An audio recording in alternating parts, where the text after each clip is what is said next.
Hi everyone, வணக்கம். Welcome to Anu's kitchen. இன்றைக்கி நம்ம பார்க்க போகிற ரெசிபி ரவா லட்டு. இது ரொம்ப ட்ரெடிஷ்னலான ரெசிபி.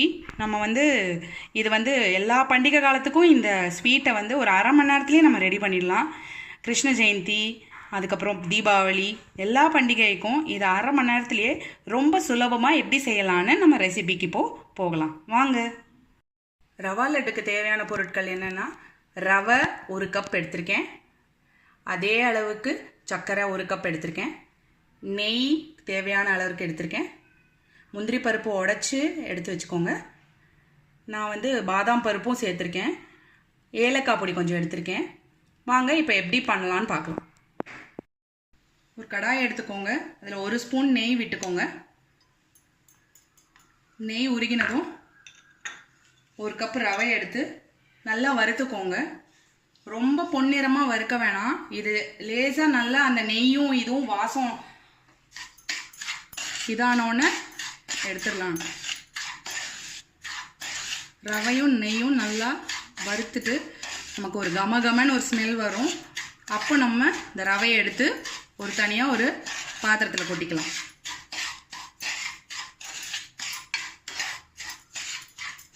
ரொம்ப செவக்க வறுக்க வேண்டாம்.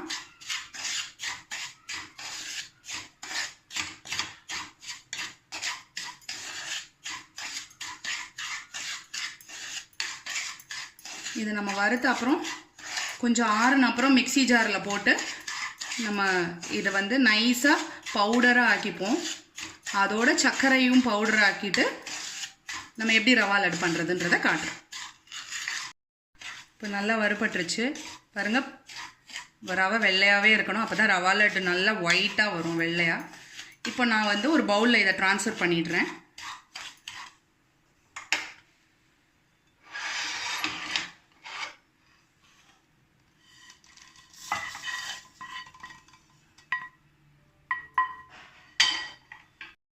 இப்போ நம்ம வறுத்த ரவையை மிக்ஸி ஜாரில் போட்டு நல்லா நைஸாக பொடிச்சுக்க போகிறோம், பொடியாக.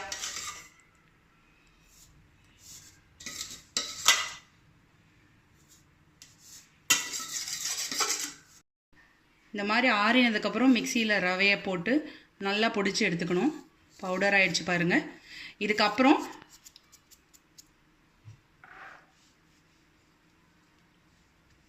இதுக்கப்புறம் நம்ம சர்க்கரை இதோடு ஆட் பண்ணி பொடி பண்ணிக்க போகிறோம். அளவு 1 கப்பு ரவைக்கு 1 கப்பு சர்க்கரை நான் முன்னாடி சொன்ன மாதிரி போட்டு இதை மிக்ஸி ஜாரில் இப்போ நான் பொடி பண்ணிவிட்டு காட்டுறேன். இப்போ இந்த ரவையும் சர்க்கரையும் நைஸாக பொடி ஆகிடுச்சு பாருங்கள், எவ்வளோ வெள்ளையாக இருக்குது. இந்த மாதிரி இருந்தால் தான் ரவா லட்டு ரொம்ப அழகாக வெள்ளையாக வரும்.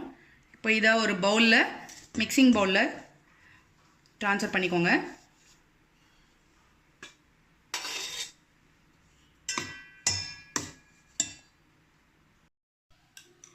கடாயில் திருப்பி நம்ம நெய் ஊற்றி முந்திரி பருப்பும் பாதாம் பருப்பும் வறுத்துட்டு அந்த மாவில் கொட்டி நம்ம லட்டு பிடிக்க போகிறோம். நான் ஒரு 4 ஸ்பூன் நெய் ஊற்றிருக்கேன். இதுக்கு ரொம்ப கம்மி நெய் தான் ஆகும் ரவா லட்டுக்கு. நெய் சூடானோன்னே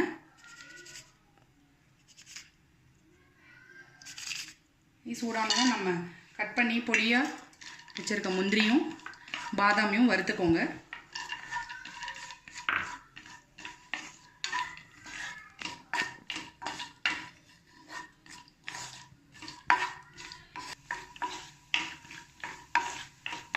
பொன்னிறமாக வறுத்துக்கணும் நம்ம. அதுக்கப்புறம் அதை கொட்டி ரவா லட்டு பிடிக்க வேண்டியதுதான். ரொம்ப ஈஸியான ரெசிபி இது. ஒரு அரை மணி நேரத்தில் நம்ம பண்ணிடலாம். குழந்தைங்களுக்கு ரொம்ப பிடிக்கும் இந்த லட்டு, ரொம்ப விரும்பி சாப்பிடுவாங்க. அதே சமயம் ஈஸியாகவே பண்ணிடலாம்.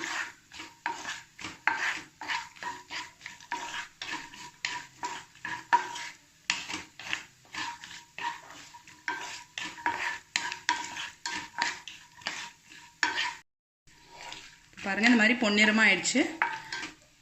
கேஸ் ஆஃப் பண்ணிவிட்டு இப்போ நம்ம இந்த பாத்திரத்தில் இந்த நெய்யோடு சேர்த்து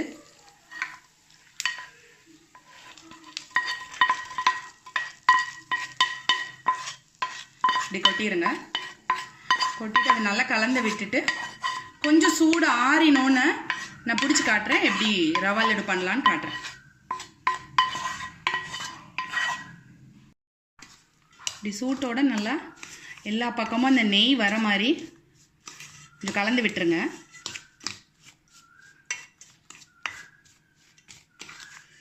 நல்லா இப்போவே கமகமான்னு வாசனை சூப்பராக வருது, லட்டோட வாசனை.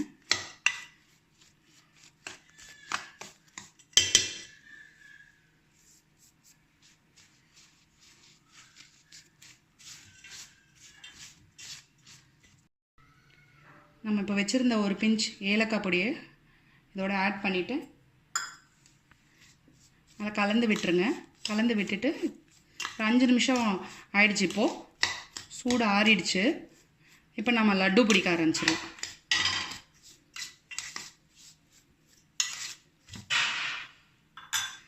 இப்போ நான் பிடிச்சு காட்டுறேன். இந்த மாதிரி பிடிக்க வந்துருச்சுன்னா லட்டு வந்து கரெக்டாக இருக்குது. இல்லைன்னா நீங்கள் கொஞ்சம் ஒரு ஸ்பூன் எக்ஸ்ட்ரா நெய் வேணும்னா எடுத்து இன்னும் கொஞ்சம் ஒரு ஸ்பூன் நெய் எடுத்து விட்டுக்கலாம்.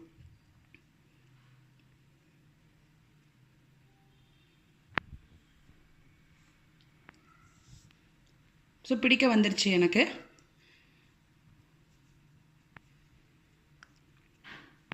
ஏன்னா நெய் ஜாஸ்தியாக விடக்கூடாது.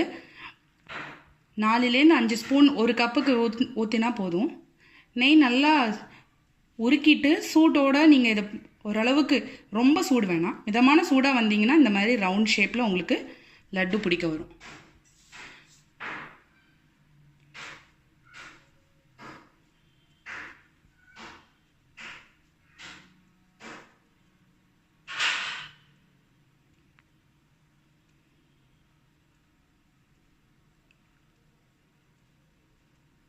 பாருங்கள் எவ்வளோ அழகாக ரவுண்ட் ஷேப்பில் லட்டு தயாராகிடுச்சு. பாருங்கள் இந்த மாதிரி எல்லா லட்டுவையும் நான் சொன்ன மாதிரி பிடிச்சு எடுத்து வச்சுக்கோங்க. எவ்வளோ அழகாக வெள்ளையாக ரவுண்டாக ரெடி ஆகிடுச்சு, தயாராகிடுச்சு. பாருங்கள் நம்ம ரவா லட்டு,